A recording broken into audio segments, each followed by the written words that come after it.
Some show up at Keeneland just to be beautiful, some for the burgoo. Me, it's because the best handicapping challenge on God's green earth is right here in Kentucky.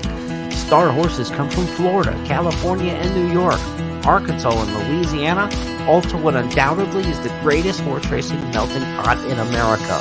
Into the stretch at Keeneland, and Flight Line just moves right by. Life is good. Win here and you've done something.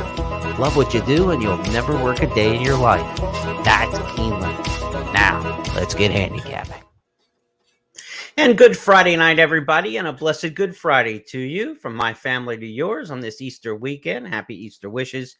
It's the Keeneland Look Ahead. I'm Jeremy Plonk from Horse Player Now, and tomorrow's the big day of the racing year at Keeneland, really. I mean, unless it's a Breeders' Cup going on, it doesn't get any bigger than Toyota Bluegrass Day, so we are looking ahead to the big one. 11-race card right off the top. I want to remind you, early post time on Saturday, 12:30 Eastern, the first post, so that's a big deal. Other big deal, opening day, nobody hit the pick six, and there was a good pool in it. 53,845 for the pick six carryover. We will talk about that and how it might work into the wagering strategy for Saturday coming up. Partly sunny skies and 60 degrees, the forecast for Saturday. Should be good racing conditions. We had today a fast track and a good turf course. I anticipate we're looking at the same thing. Turf course probably not going to get up to firm until you get some serious heat over it and really tighten up. But I think we'll be looking at a fast track, good turf course for the action on Saturday. 11 race card features 5 stakes races. Again, culminating with the Toyota Bluegrass in race number 9. It's race number 9 of 11 to fit the national television schedule. NBC will cover a multiple prep Santa Anita Derby and Bluegrass Stakes television show from 4 to 6. Wood Memorial has its own broadcast on Fox. So it should be a huge day tomorrow. We're really looking forward to this. We'll do a little recap of what we saw on opening day Friday, and then we'll get right into all 11 races. We'll look at our public handicappers and who they like, along with all of my selections in the upcoming 30, 40 minutes or so. Should be a little bit longer show tonight, probably, with the 11 race card and the importance of everything going on. Couple multi-race wagers added. There are 3 pick 5s on the card, 3 pick 4s. That's up from the normal 2 of each. So all stakes additions coming up in the middle of the card for an all stakes pick 5 and an all stakes pick 4. So a lot of great wagering action to talk about. We'll go through it with the big picture to show you where all those wagers start, where they may overlap, and how you might strategize about going about it. Now, today, opening day, to give you a recap, it was a good day for the horses in from Oaklawn. 3 winners via Oaklawn on the 10-race program. That was the most productive circuit of where the horses have come from. It was a good day for Wesley Ward. We talk about Wesley Ward's strengths at Keeneland. It's the 2-year-old baby dashes and the turf sprints. He won the first of each. He won the first race on the card and then the first turf sprint of the meet. So it was a good day for Ward. He had 2 wins. Also thought trainers Rudolph Brisset and Ian Wilkes' horses all ran well today. So we're going to look ahead to those 2 guys on the program. Not a lot of starters. Brisset's got 3 in races 2, 7, and 11. He'll match up with Wilkes in race number 11, so they'll go head-to-head in there.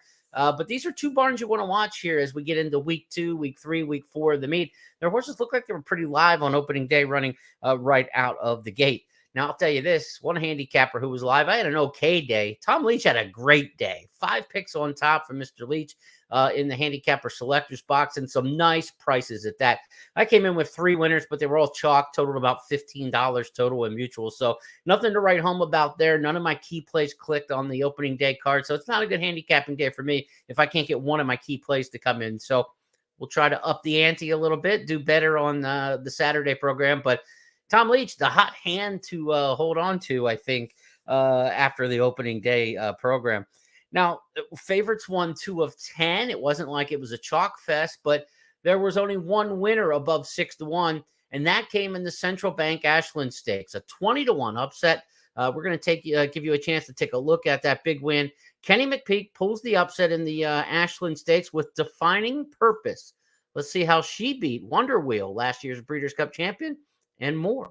Wonder Wheel, fifth up on the outside, 4 lengths off the lead. Then Guns and Graces, Pride of the Nile last. They come to the quarter pole. Defining Purpose tries to draw alongside of Effortlessly Elegant.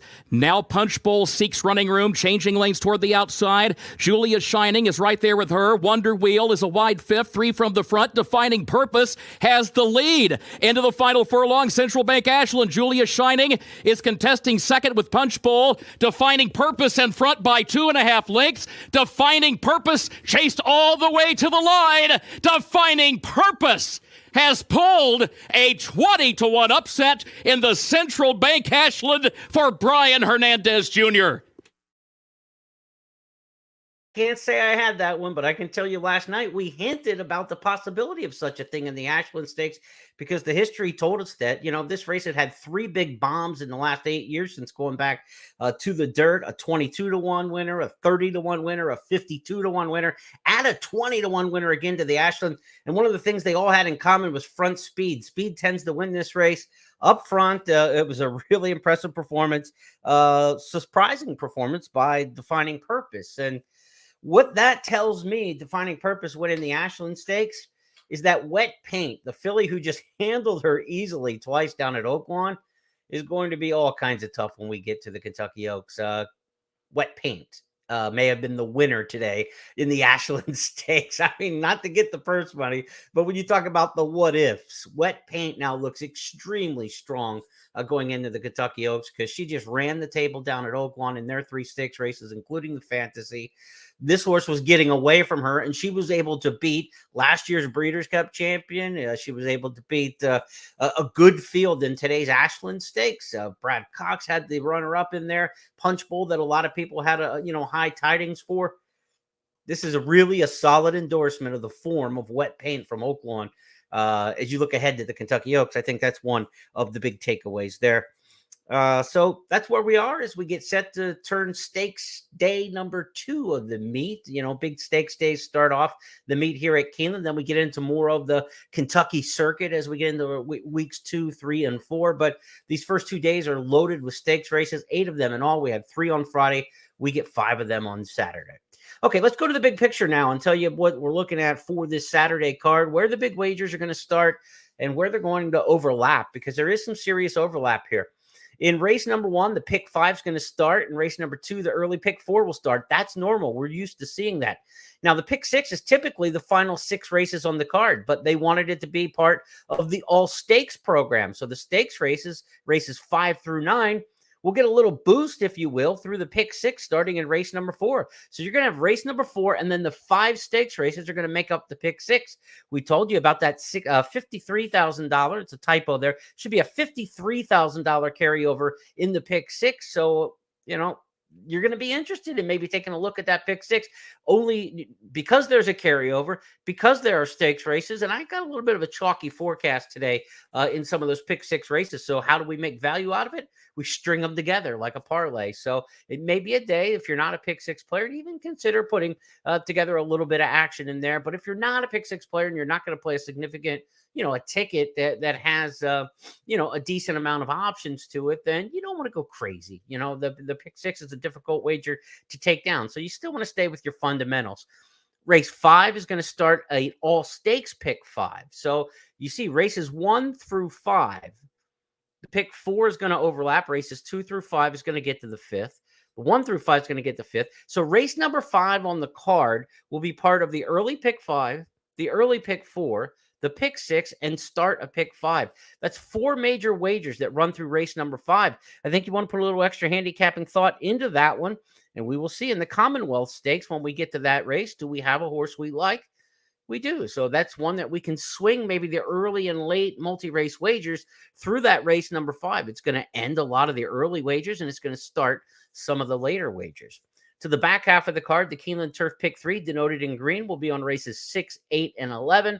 And again, we've got our traditional all stakes, or our traditional pick 5 and pick 4 on the last 5 on the card and the last 4 on the card.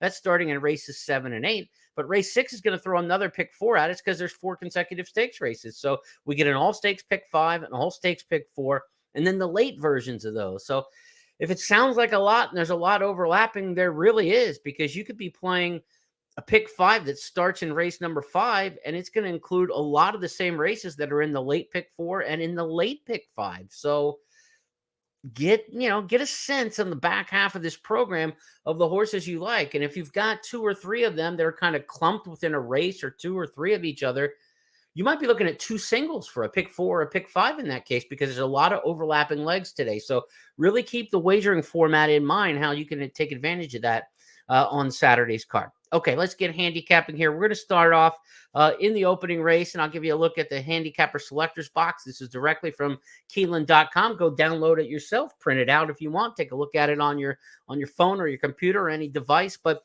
this is free at Keeneland.com. We open up in race number 1 with a claiming sprint here. Wesley Ward's got Halo of Fire. 4 of us pick this one on top. I expect when you see that you're going to see a horse who's bet pretty solidly. With Wesley Ward getting 2 wins on the opening day card, I think you're going to see this horse bet even harder. The 4 Proudfoot's the morning line favorite. I don't think you're going to see that when you've got 4 or 5 handicappers like this taking the 1 over the 4. And the way Ward's horses picked up 2 victories on the opening day card, he always gets bet at Keeneland. And I mean, it's no great, renaissance that he won 2 races on the card on Friday, but he's off to a good start. That's going to affect the wagering pools a bit more than it would anyway. Already trending that direction that you bet Wesley Ward. So Halo of Fire is going to be a shorter price, I think, than Proudfoot. Those look like the top 2 in the opening race, and probably the way you want to go here. 6 furlong sprints on the dirt. You don't want to be too far off the pace. Speed is big in these kind of races at Keeneland. So Halo of Fire, Rail Speed, Irad Ortiz, Wesley Ward makes a lot of sense. Certainly respect the 4 Proudfoot, the horse whose last couple have been pretty good at Oaklawn. And as we mentioned, the horses from Oaklawn had a really big opening day. 3 wins here at Keeneland on day 1 of the meet for the horses shipping in from Oaklawn Park. Second race on the card, we'll just move right into that one. And look, you look across here and you've got the 1, the 7, the 8, and the 6 getting a pair of shots. Now, like race 1, 4 or 5 people took the same horse. In race number 2, there's 4 different top choices amongst 5 handicappers. So a little bit more of a wide open race the way the handicappers see this one. I thought Batera, the 8, was the most interesting horse in the race because this horse for Al Stall Jr. ran 3rd in the career debut. Bishop's Bay and First Mission are 2 really good horses down at Fairgrounds. Really, really promising horses that on February 18th ran 1-2 in a race. Those are both stakes horses. I'll just say it flat out. These are 3-year-old stakes horses. Patera ran 3rd to them in the debuts. Got to get out of the gate a little bit better because, as we mentioned, sprinting on the main, you don't want to be too far out of it. So on paper, I like the 8 better. I like the race the 8 comes out of. But what we saw opening day, do we overinflate it now, or do we want to roll with it and try to, capitalize while things are hot? The 1 Mulligan might be the play in race number 2 for a couple reasons. Again, this one comes from Oaklawn. We saw the Oaklawn horses have a lot of success on opening day, and Rudolph Brisset, the trainer, he had a very good opening day. His horses were clicking and firing, the ones that he sent out. So while I had this race 8-1 in my original handicapping, after seeing the races today, I think that tightens up quite a bit. I was fairly firm on the 8, but now the 1 makes me a lot more interested after what I saw today. This becomes a 2-deep situation if you're playing multi-race wagers. I don't think you want to separate the 2. Watch the tote board, see where you get value in terms of betting these horses to win. But I think they're pretty darn evenly matched now as you look at it. Wicked, again, the 6 is another one you want to respect in here. A good debut, second place finish. Squire Creek, the horse who beat him, is going to run a little bit later on the card. So this is a good barometer race. Even if you don't like to bet this race per se, if this is not one of the races that you're really interested in, watch it because number 6, Wicked, again, finished 2nd in the debut behind Squire Creek. We're going to see Squire Creek return in race number 10 a little bit later on the card in Allowance Company. So if this horse runs really well, that flatters the form of Squire Creek.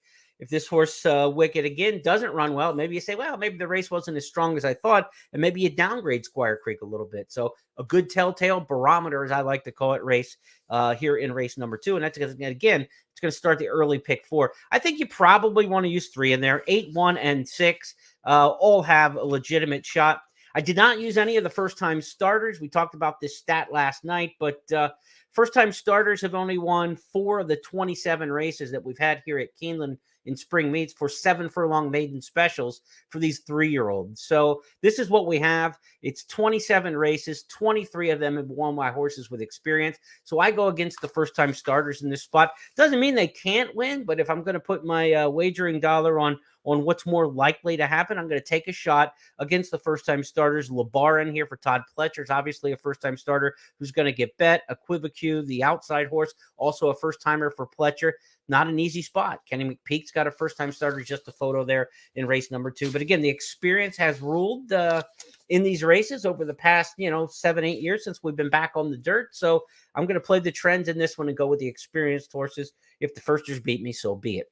Let's go to race number 3 next up on the program, and this is a turf sprint. And we mentioned that turf sprints were Wesley Ward territory yesterday. He won again in the Turf Sprint Company on the opening day card. Wesley Ward will be tough in here with number 8, Ibram. Ibram is undefeated in 3 career starts. They were all on Polytrack. Now we'll try turf for the first time, but 3 for 3, Wesley Ward, Tyler Gaffleone. There's a lot of reason to like the 8, Ibram in here. No question about that. The 5, Mamba on 3, though, is my top pick because this horse showed really good determination in the last couple starts despite terrible post draws at Gulfstream Park. Now things flip. The post draw is the big deal in here for me. In full field turf sprints, when we get these 12-horse turf sprints, the posts 3, 4, and 5 have a great statistical edge in here. They win about 42% of the races at average odds of almost 11-1. Now, you think 3 horses out of a 12-horse field, that's 1/4 of the field, 25%. Just on raw numbers, those 3 posts should win 25%. They win 42, so that tells you what an advantage is. And it's not 42% because they coincidentally over the years have had, low-priced horses in there. The average winner in those posts 3, 4, 5 in the big field turf sprints, 10.5, almost 11-1. So I like to look for the power post 3, 4, and 5 when I get a turf sprint with this full fields. Now, you get a turf sprint that's got a 7, 8, 9 horse field, post position not nearly as relevant because it's not a scramble like we have in the 12 horse fields. So post 3, post 4, post 5 are the places I want to look in these full field turf sprints. And to me, Mamba on 3 looks clearly the best of those 3 horses in those power post positions. Again, a lot of speed. Gerardo Corrales, a very good early speed jockey. This horse made the front and just missed running 3rd here back in 2021. We know you can handle the turf course. And again, terrible post positions down at Gulfstream. Now a much better post this time. So I'm on Mamba on 3, but obviously I'm afraid of the Wesley Ward horse in here, Ibram. Undefeated. There's no real reason to stand strongly against that one. Canthari on the outside. The horse is also undefeated. Todd Pletcher, trainee there. I've got some respect for that one, but it's going to be difficult to win from that far outside post. I think you can get through this race going too deep in the multi-race wagers. It's Mamba on 3 or Wesley Ward. I mean, I think that's the power post with the speed horse in the 5-hole. The obvious choice with Wesley Ward. 5 and 8, you see a lot of that across the picks. Mischievous Rogue is the pick for Gabby Gaudet in here. If you're looking for a price, maybe she's got an offering there. She's on the island, as I like to say. She's the only one who's got the 10, not only on top, but anywhere in the wagering. So try to listen in and see what her commentary is tomorrow on the live simulcast or on the Today at Keeneland show to get a sense of why she likes that one. She might make a very compelling case for a nice price there. Mischievous Rogue, the outlier, but everybody else is on the 5 or the 8, and I think it is a too deep situation in race number 3. We move our attention now back to the big picture because race number 4 is going to start that pick 6. Again, a $53,000 carryover in the pick 6. The graphic is wrong there. It's $53,000 on the carryover. I made the graphic, so I'm not throwing anybody under the bus but myself. Yeah, it's a $53,000 carryover. But race number 4 starts the pick 6, and it's also my first undercard race that I really feel decent about. I mean, I like horses in the earlier races, but I think they're going to be shorter prices, right? I mean, we talked about the Ward horse in the opener. You got 2 or 3 that all look about the same at around 2-3-1 in the second race. Mambo and 3 are Ibram. You're not going to get a price on either one of those, I don't think, in the third. But in the fourth here, I think this is a horse that we're going to get a modest price on, and I like a lot. And it's Knee Deep in Snow. Knee Deep in Snow is a horse who has won here at Keeneland in the past and won impressively back here in the spring meet in April of 2022. So you get that, but you got speed on the rail, 6.5 furlongs. This is a speed distance, especially when you get a smaller field size like this. Smaller the field size, the more likely speed horses are to be successful. Less challenges up front. It's a little more cat and mouse. When you get those big fields, everybody's kind of trying to get position. So a horse who may not even be a front runner is being hustled by their rider to get position. In an 8-horse field that's 6.5 furlongs, This is not going to be a very strong pace. There's not much early speed in the race. Fortin Hill has a little speed. Maybe Fortin Hill tries to go along. But I think from the rail, it's knee-deep in snow, just right to the front, improve your position from there in a race that I don't think is going to go that fast early. So I love this horse. It's good pace play. You get Tyler Gaffalione riding here and a horse who's already won over the course. Knee-deep in snow will be fresh and hasn't run since last September. As I look back and I checked out the stats for the allowance races, it's 6.5 in the spring. We've had 15 of them. 5 of the 15 winners were horses making their seasonal debuts, had not run since last year. So this is a spot where you can come back and win off a long layoff. Shouldn't be that big of a deal. We're not looking for huge prices in this race. 15 of them we talked about at 6.5 allowance races in the spring meets on dirt. 10 of 15 winning favorites, and the average winner is only 3-1. So knee deep in snow's 4-1 in the morning line, goes down a tick or so. I don't have a problem with that. I think it's a standout on the front end, and I'm solidly behind knee deep in snow here. I think the 3 Dash Attack could run well here for a Kenny McPeak bar on the layoff. I have this layoff turn back and bullets angle I like. Horses that are laying off have been away for a long time. That's what we mean by a layoff. Turning back means they're shortening their distance. They're turning back the distance from something longer to something shorter. And then bullets are horses who are working fastest in the morning. Bullet workout, the expression. So when they're laying off, they're turning back the distance, and they're firing bullets in the morning, that means you got a fresh horse who's really sharp, and all they got to do is get a shorter distance than they're used to running. I think it's a good handicapping angle. Dash Attack and 3 Technique both fit that bill in this particular race. I'd be, no surprise at all if either one of those ran well underneath, but I don't think they can beat what they can't catch. And I don't think they can catch knee deep in snow in here. So that's where I'm at in race number 4. And that's one of my key plays on the undercard for the day. Like this one as much as anything. If I get 3-1 in the morning line, I'm happy with that. And I'm singling in the early pick 4, pick 5. And now we start the pick 6. Now, what's interesting here is if you have a single in the pick 6 that you like, why play the pick 5, right? The pick 5 comes up right next. Let me go back to that screen to show you here. Race number 5 next up is going to start the pick 5, and it's the all stakes pick 5. But the pick 6 is the race before. If you have a single in any leg of a pick 6, it doesn't cost you any more than the rest of the ticket because you're multiplying by 1, which is the same total.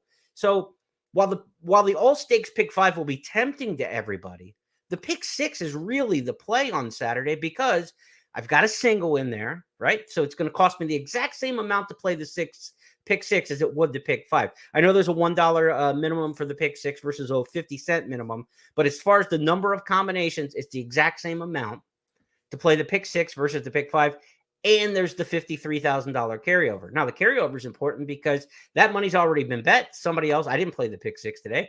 Somebody else lost that money, and now it's in the pot for me to try to win on Saturday. So if you do hit the pick 6, you're going to get a bigger payoff than you would have without the carryover money because that $63,000 added just into the new winning tickets when they're paid out. So you've got a player's advantage. The carryover is to your advantage. You're going to get a bigger return than you should. And you've got a 1 factor as you're multiplying out in the pick 6 versus playing the pick 5. So, I came in thinking, I'm going to play an all stakes pick 5. I love those kind of wagers. It's a big day at Keeneland. But now I've got a carryover in my back, that's wind at your back. That helps. And you've got a single coincidentally, right?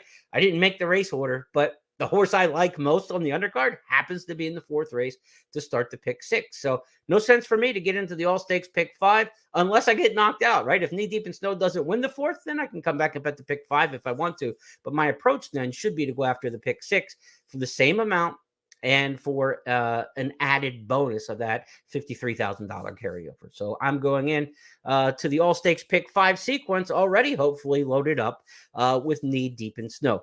5th race on the card is our first of 5 consecutive stakes. It's the Commonwealth. Grade 3 here, 7 furlongs. Now, this is a race where favorites have only won 1 of the 7 years since return to dirt. This race was scrapped back during the COVID year. So some of our stakes races have 8 runnings, but some of them only have 7 since the return to dirt. Wesley Ward's got Nakatomi in here, a horse who's 3 for 3 over the track at Keeneland. Tom Leach, our buddy who's a hot handicapper, was walking around the grounds today talking to trainers to help you out in your place today. And one of them that he caught up with was Wesley Ward. Let's see what Ward has to say, courtesy of Tom Leach, about his contenders running on the card today. Wesley Ward's got Nakatomi in the Commonwealth. The one prep up in New York, how did that set him up for this spot? Oh, that's exactly what it was. We went into that. I talked it over with Fergus Galvin, and I said, I've never won the Commonwealth, and that's a race that I've always looked to hopefully win if I had the right horse, and hopefully a horse like this, that's 3 for 3 undefeated on the track, he can keep his record, maintain his record anyways. How about the 7 furlongs? I think that he's a 7 furlong type of horse. That's why our plan going into the race was to take him back in Aqueduct and let him settle and come with the run, and he did. He just fell short and he got beat on the squares with no issues or no excuses. But this being his home track, I think that race set him up great for it. And Arrest Me Red in the Shakertown, how close to 100% is he for this start off the layoff? Oh, he's ready. He's certainly ready. There's many works. Julio Garcia's been on him and on a lot of his works over at Turfway. It's just a question of if he does or does not like this surface here at Keeneland. A lot of my really good sprinters, for whatever reason or not, they don't perform well on this turf course, and then they'll come right back and they'll fire big the next time. It takes a special kind of horse to like Keeneland, and that's what the only question mark is. But other than that, he's ready to go. What about handling that outside post? I think that if I was to pick a post for him, that would be it. Really? Outside this way, he's got enough speed. He's very quick, and if somebody goes, which more likely than not they will in a 5.5 furlong grade 2 race like this, then Joel will be patient and let them go, and he'll be uninhibited up front. Got the first win of the meet with Bledsoe, named for Drew Bledsoe, right? Drew Bledsoe, yeah, he's from a town Walla Walla just down the street from mine in Yakima, so it's kind of great, and I drink his wine, and that's one of the reasons why I named it. I called out there yesterday to let the winery know to let him know it was in, so I hope he was watching. Did you expect him to run big? I expected him to win. I really did. I've been very high on this horse ever since we started breezing him. He just showed, he was different class than a lot of the others that I put him with. So, but when you get in a race, especially inside draw like that, you never know. And he got kind of shuffled back the first part, so that was had me on edge. But he came through and showed really what he was. Lastly, how are the 2-year-olds set up for this meet? Good. I'm really happy with them. I've got a few homebreds, including him and another filly that I run here on Wednesday, that are very quick and fast. But I got some really good ones to come out here late in the meet. So some good stuff there from Tom Leach with Wesley Ward, and I'll tell you, Ward's 2-year-olds again got off to a good start with Bledsoe. He got off to a good start yesterday in the turf sprint ranks. The way he's talking about Nakatomi really wanting the 7 furlongs, I like the sound of that. That's my top pick in here in the Commonwealth Stakes. And, this is a horse that at 5.5 furlong or 4.5 won here at Keeneland, at 6 won at Keeneland, at 6.5 won at Keeneland. The 7 is the next step for Nakatomi. This is kind of an interesting one here because I don't think there's a lot of early speed in the Commonwealth Stakes. You kind of look down through the past performances and you wonder where the front runner is going to come from. I won't be surprised if Nakatomi doesn't show a bit more speed. When Tyler Gaffalione rode this horse to an allowance win here in the fall, they were up towards the front. This horse closed in the last 2 in Stakes Company out in the Malibu and in the Tom Fool. If Gaffalione hustles Nakatomi, I think this horse can be near the front. And I kind of think that's what's going to happen. I went back and looked. I said, okay, 7 furlong races at Keeneland. Who's done best when they get a horse on the lead? Because whoever gets into the lead in this race, I think is going to be tough to beat. And it's Tyler Gaffalione. He's had the best wins, best percentage. When he gets the lead in the first half mile of the 7 furlong race at Keeneland, he's been the most successful jockey. So if Gaffalione can get Nakatomi to the front in this race, I think he's the horse to beat.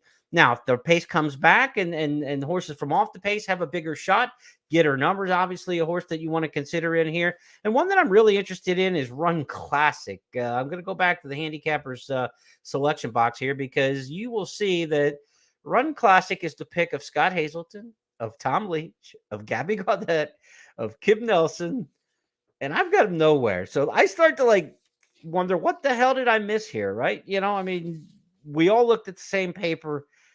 I think what happened was I did not give enough credit to that 8-length win here at Keeneland in the fall. We've seen many times where horses for courses are a serious angle here at Keeneland. If Run Classic runs back to that race, I totally see why everybody's got this horse on top. I probably took the tone here. Not probably. I know why I did. Horses turning back in distance have not had a lot of success in the 7 furlong stakes races at Keeneland. They've been won by horses coming out of 1-turn races. So there have been a lot of 2-turn horses try to cut back in distance and win the 7 furlong stakes here at Keeneland. they're not that successful when doing so. So that's the angle where I was like, okay, lean to the one-turn horses. Nakatomi, get her number. Also a horse, Heart Rhythm, who's 3 for 3 at Keeneland. That's why those three are my top three choices in here, and why I went against Run Classic. Not that Run Classic can't win going one turn. That 7/8 win at Keeneland by 8 lengths in the fall, getting a 105 buyer, tells you absolutely that he can. But they've kind of taken something off the fastball. Brett Calhoun's run this horse 4 times in a row in route races.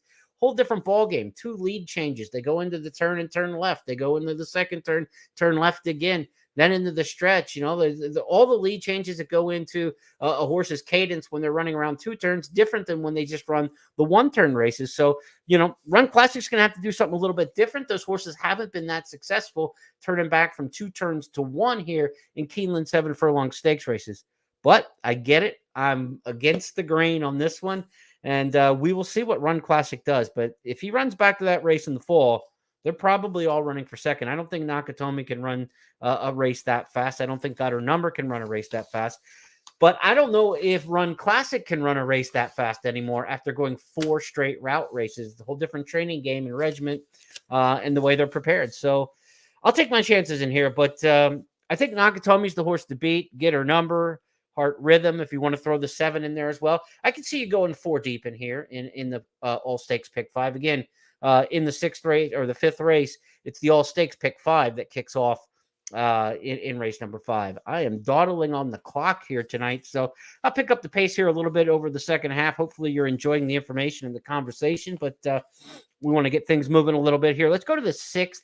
It's the Appalachian Stakes, grade 2 here, a mile on the turf, and Cairo Consort was probably the best filly on the turf down in Florida this winter. She was a 2-time stakes winner for Todd Pletcher. Pletcher also has Alpha Bella in this race. He won it in 2021. He won it way back in 2007. He knows how to get a horse ready for this one. And Pleasant Passage is the other horse in this race I think you want to keep an eye on as we go to the handicapper selection box. Pleasant Passage, top pick for myself and Tom. Cairo Consort, top pick for Kim Nelson. Pleasant Passage was second last year in the Breeders' Cup Juvenile Fillies Turf over the same course. She's got a versatile running style in here. Shug McGahee, the trainer, goes to Tyler Gaffleone. Jockey change here. Irad Ortiz will not be aboard. He's riding Cairo Consort. Interesting choice there, but he rides a lot more horses for Pletcher than he does for Shug McGahee, so you don't want to read too much into that. Tyler Gaffleone getting back on Pleasant Passage. He was the original rider. Gaffleone won this race last year, wire to wire, with Spenderella.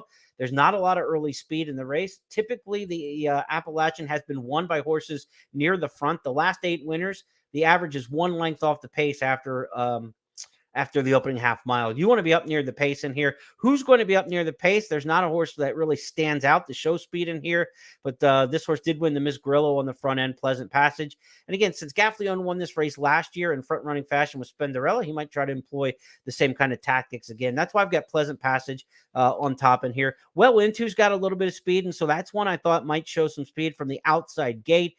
Chaminade, the rider, doesn't get a lot of big-time mounts. He'll take instructions, and I think the instructions will be to try to get to the front. So I think the 7 and the 9 are the 2 speed horses in the Appalachian Stakes that I want to lean on. Papilio's a horse that my fellow handicapper Scott and Gabby both have on top, so one you want to give a second look to. Runner-up in the Here Comes the Bride Stakes down at Gulfstream Park, just edging Cairo Consort with a troubled trip. This was a import from Ireland, second time with the Mark Cassidy barn. A lot of times those imports run best first time in the U.S., and then they kind of have that regression in the second start.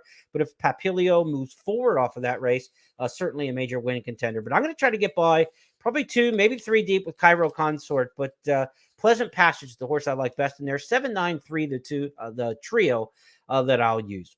Now let's go back to the big board because we're talking races 7 and 8. We've got back-to-back Breeders' Cup champions coming up in the next 2 races. If you're going to get a payoff in the pick 4s, pick 5, pick 6, you're going to need to beat one of these 2 horses. You've got first up Goodnight Olive and then Caravel in the next 2 stakes races in the Madison and the Shakertown. I totally get it that Goodnight Olive is a superstar. She's won 6 in a row. She'll be going for 7. Chad Brown won this race, the Madison, with a horse making the first start of the year, Paula Silver Lining, back in 2017. She'll be fine first time off the bench, but we don't know for sure what she's going to have. I didn't get a chance to see her workouts at XBTV down at Payson Park, but they weren't available. But, I saw one of them, but it was just a solo move, and you didn't get to really see a whole lot there. So I don't know where she's at right now.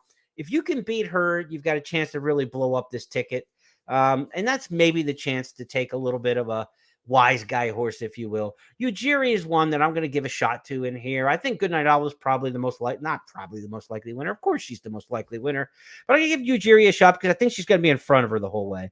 The trends of this race, horses want to be up towards the front end here. You want horses that have one-turn races last time out. You got a couple horses trying to cut back from two-turn races like Society and Cocktail Moments. If you're going to try to beat Goodnight Olive, then that means you do it with the 4 Ujiri or the 5 Mary Quite Contrary. Well, Mary Quite Contrary comes from off the pace. Goodnight Olive comes from a little bit off the pace. So if the running styles are similar, I don't see how you're going to beat Goodnight Olive if you're trying to employ the same style. So Ujiri's the different style. I think she's going to be in front throughout. Ricardo Santana, good front running jockey. And we told you, Rodolphe Brisset's horses all look like they were ready to run today on opening day, and he could be set up for a big opening weekend. I made this pick of Ujiri before seeing the races today, and now I feel a little bit better about it. So I'll take my shot in there with the 4. I know Goodnight Olive's darn good, and she'll probably win the thing, but I got to beat at least one of these two in order to have some success on the day, because there are a lot of chalk or 2 and 3 to 1 type shots that I like throughout the card. So I've got to beat one of these 3 to 5s if I'm going to be, dancing around with 2 and 3 to 1 shots and make any hay out of them. You can't match up 2 and 3 to 1 shots with 3 to 5s and expect to get anything in pick 3s, pick 4s, pick 5s. So you got to knock off one of these 3 to 5s. I'll try to do it. And I'm going to take 2 shots. And if one of them's right, then I'll be okay with it. The second chance we take is back in race number 8, where it's Caravel, the Breeders' Cup Juvenile Turf winner in the Shakertown Stakes. Wesley Ward mentioned it. You either like Keeneland's turf course or you don't. It's a sand-based turf course, pretty rare across the United States. Churchill, a similar sand-based turf course. Of course, they re-upped the Churchill turf course last year a couple times, so not quite sure what we got on the grass there. But at Keeneland, we know this. If you like the sand-based turf course, you like it, and Caravel certainly does. Going 2 for 2, winning the Franklin Stakes and the Breeders' Cup Turf Sprint against the boys. She's back against the boys on Saturday. Brad Cox, Tyler Gaffleone. A lot of respect for Caravel, but I think Artemis City Limits, this is another one where, this horse was in the Breeders' Cup Turf Sprint out of the 13 hole. So if you go back to Artemis City Limits, had no shot that I was going to pick this horse on top in the Breeders' Cup. And then from the 13 hole, I don't know, 75 to 1. Only got beat 2 lengths. Now a much better post draw. We talk about the power post 3, 4, and 5 in a big field turf sprint like this. Artemis City Limits in the 3, Baker's Bay in the 4, Mr. In the 5. I think the 3 and the 5 have a real solid shot in here. I've got a lot of respect for them, so I'm going to use them both. Caravel, obviously, you want to respect from the 8 hole. And then all the way out in the 12 is the Arrest Me Red, the horse Wesley Ward said. He prefers that Arrest Me Red's to the outside. Ward has won this race to Shakertown in 2016, 2018, 21, and 22. He's going for a 3-peat and his 5th win since 2016. And this is interesting. The 4 previous wins for Wesley Ward in the Shakertown were from post 9, 10, 10, and 12. There's a reason Wesley's not afraid of the outside post. Not everybody can win from out there, but the Ward horses do. So Arrest Me Red is one, I think, that it's fearful to leave off the ticket, but I'll do so in this case. But just certainly a lot of respect. Scratcher 2 certainly wouldn't hurt to bring that one down in. But Artemis City Limits, beautiful post. Irad Ortiz, plenty of speed. We know you like the course. This horse ran good 3rd in the Woodford last year behind Golden Pow. And there's no Golden Pows in here, and that means Caravel included is not a Golden Pow. But Caravel is very good, but she's not Golden Pow in his peak. And so I like the form lines. I like the form lines for Artemis City Limits, and I take a little bit of an upset shot in this one. Let's go to the Toyota Bluegrass next. That's the feature race number 9, the 99th running of the Bluegrass, 1 mile and an 1/8. We've run this race on dirt 8 times since the return of the dirt surface back in 2015. 5 of the 8 were won by horses that were front runners, 2 from the middle of the pack, and 1 deep closer. I believe Birdie's Cause was the deep closer off the top of my head. So it's been a profile that's leaned towards speed, and this race doesn't have a lot of early pace in it in the Bluegrass. Tapit Trice is the big favorite, deservedly so, off the win in the Tampa Bay Derby. 3 straight victories. The horse to beat in here for Todd Pletcher, a guy who's won this race back on the dirt with Carpe Diem in 2015. Saez rides. He's an aggressive rider, but this horse needs to get out of the starting gate. That's been the problem. Let's talk Tapit Trice a little bit more as Tom Leach caught up with Todd Pletcher earlier today to talk about his contender and that inside post position. Pletcher's saddles Tappet Trice in the Grade 1 Toyota Bluegrass. How has he trained out of the win in Tampa? He's trained great. He's a horse that's always trained really well. He's always given us an impression that the further he gets to go, the better. So we're looking forward to running a mile and an eighth. Any concern about the inside post position? Well, he's typically not quick from the gate. He did draw the one hole when he won the allowance race at Gulfstream, so he does have some experience from down in there. We just need him to jump a little better that first time out of the box and get a little better position, hopefully. Anything in particular you've learned about him from the last start to start recently? Well, I think his last 2 starts were quite good. And, at the Tampa race, he looked like he was still spinning his wheels at the 3/8 pole. Didn't look like he had much of a chance, and then all of a sudden he's winning by 2. So, he's got a lot of talent, and we think the further the better. As a Derby prospect, what's his best quality? He's got a really good rhythm to him, really long stride. And like I said, I think he'll appreciate the distance. Julia Shining, close third in the Central Bank Ashland. What were your thoughts on her performance? That was a very good effort. She showed a little more tactical speed with the blinkers on, and she was still closing well at the end. I thought it was a real big effort from her, and I think she'll appreciate the added distance at Churchill. Yeah, and how is she trained from 2 to 3? Any notable improvement? Well, I think typical of a Curlin out of an APND mare that she should continue to improve as she ages. Thanks to Tom Leach for those interviews. Be sure to check out the Keeneland YouTube page for more of those. We show a couple of them on here, but there's even more of that arsenal in the library on the Keeneland YouTube page. Tom Leach catching up with the connections. Interesting with Tappet Trice. He's the horse to beat, and like Todd said, he looked beat at Tampa and then just found another gear, kind of like what we saw with Forte in the Florida Derby, if you saw that a race last week. He looked like he was spinning his wheels, not going on anywhere, and all of a sudden then just kind of kicked it into overdrive and got it done. Tappet Trice ran the same way in the Tampa Bay Derby. That kind of performance might be able to win this race if the speed comes back to him. But if he kind of spins his wheels and lags early and tries to make a desperate run but doesn't quite get the speed to come back to him, then I think he's potentially upset here. Now, who are the speed horses in the Bluegrass? There's Major Blue for Wayne Lucas coming off a 5.5 furlong win at Oaklawn. In 46 flat for the opening split. So it wasn't blazingly fast, but it was quick enough. Maybe Major Blue from race number 9 goes to the front, or from post number 9 goes to the front. But the only other horse I see really trying to go to the front in here is number 3, Verifying. I think Tyler Gaffleone's going to take this horse who pressed the pace in the Rebel against some good horses. The son of Justify, I think we'll try to just go to the front from post 3. I don't think Tappet Trice has speed on the inside, clear the air. The 2 doesn't have any speed. So Gaffleone's going to want to keep the rail. I think he's going to clear the 1 and the 2. He's going to go quick with them. Brad Cox, his horses like to get out there and get motoring. He won this race in 21 with Essential Quality. So I think the upset possibility in here, if you beat Tappet Trice, is going to be with Verifying. Again, it's about styles. If the race sets up for Tappet Trice, he's the best closer in this race. So I don't want the other closers. If I'm going to try to beat a favorite like Tappet Trice, I want to do it with a different running style than the favorite has. So I want a horse near the front. That's why I'm taking Verifying in here. Tom Leach has the same idea. We're both on Verifying. Blazing Sevens, total wild card. I have no idea what we're going to get out of Blazing Sevens. Chad Brown does put blinkers on this runner. Won the Champagne. Horse ran all from off the pace last year. Came back in the Fountain of Youth and never picked up a foot. You're really playing on some faith. This horse ran 8th beat in 26 last time. I know he was bumped at the start, but it wasn't that bad going back and watching the replay. He should have run on a little bit and done something. But it's Chad Brown. It's Irad Ortiz. I respect that. Brown won this race last year with Zandon. He won this race in 2018 with Good Magic. We'll see if he's got another Bluegrass ace up his sleeve with Blazing Sevens. You got to prove it to me after running 8th beat in 26 in the Fountain of Youth. I'm not giving a full mulligan based on the traffic in there. But if he wins, he'll head on to the Kentucky Derby. And all these horses are playing for Kentucky Derby points in this spot, because I think the only horses in the Bluegrass who are safe on the points are the Gotham winner, Raise Kane, who starts from post 10, and then Tappet Trice. I think they both have enough points to already play in the Derby, so they may not be desperate for the win, but everybody's trying to win this race. Make no mistake, it's a grade $1 million race. Everybody wants this trophy in their case, and they want that cash in their pocket. So, yes, it's a prep for the Kentucky Derby, and yes, I have enough points to already get in the race. But the pencils are sharpened, folks. Trust me. They want to run big race here. You may not want to just get in a rock'em sock'em robots match and wipe your horse out.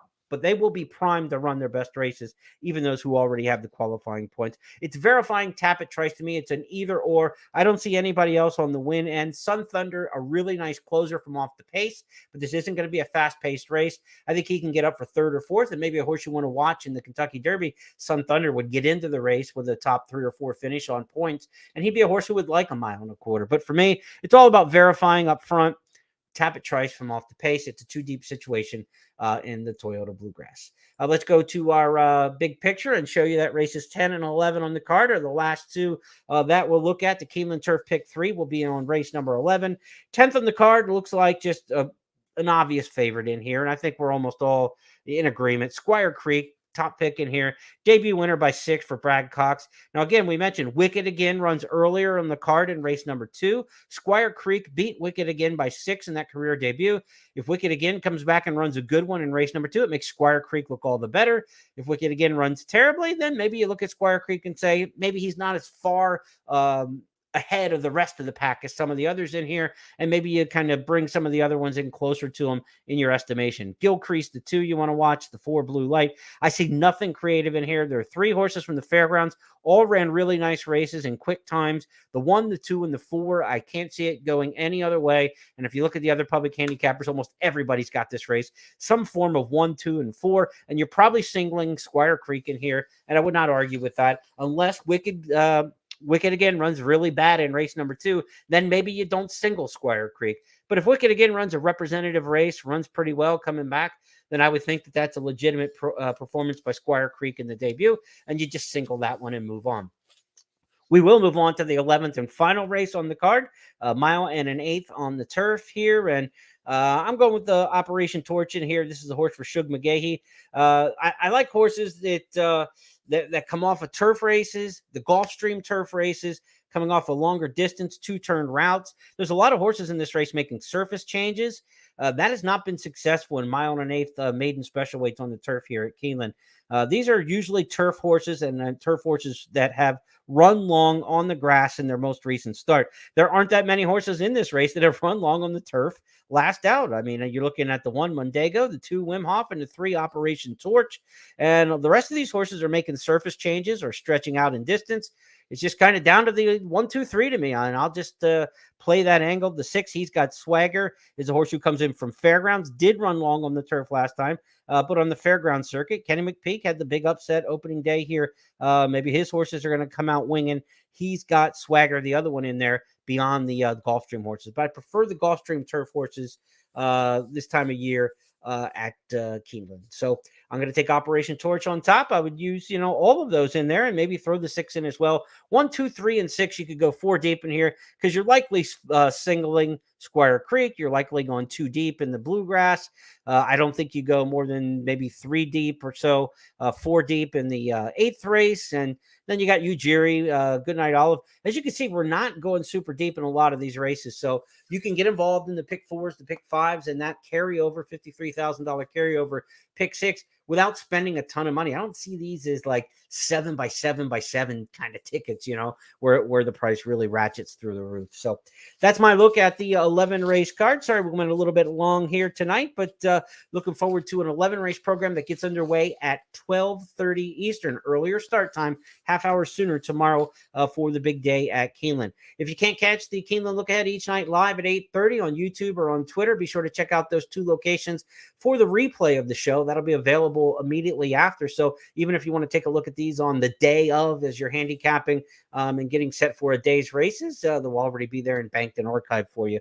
So be sure to check that out. On behalf of everybody at Keeneland, I'm Jeremy Plonk. Have a great night. Happy Easter, everybody, and good luck tomorrow. Remember, no racing on Easter Sunday, so we'll be back at it on Wednesday with live racing, which means our next Keeneland Look Ahead will be Tuesday night at 8:30. Enjoy the big Toyota Bluegrass card tomorrow, and good luck.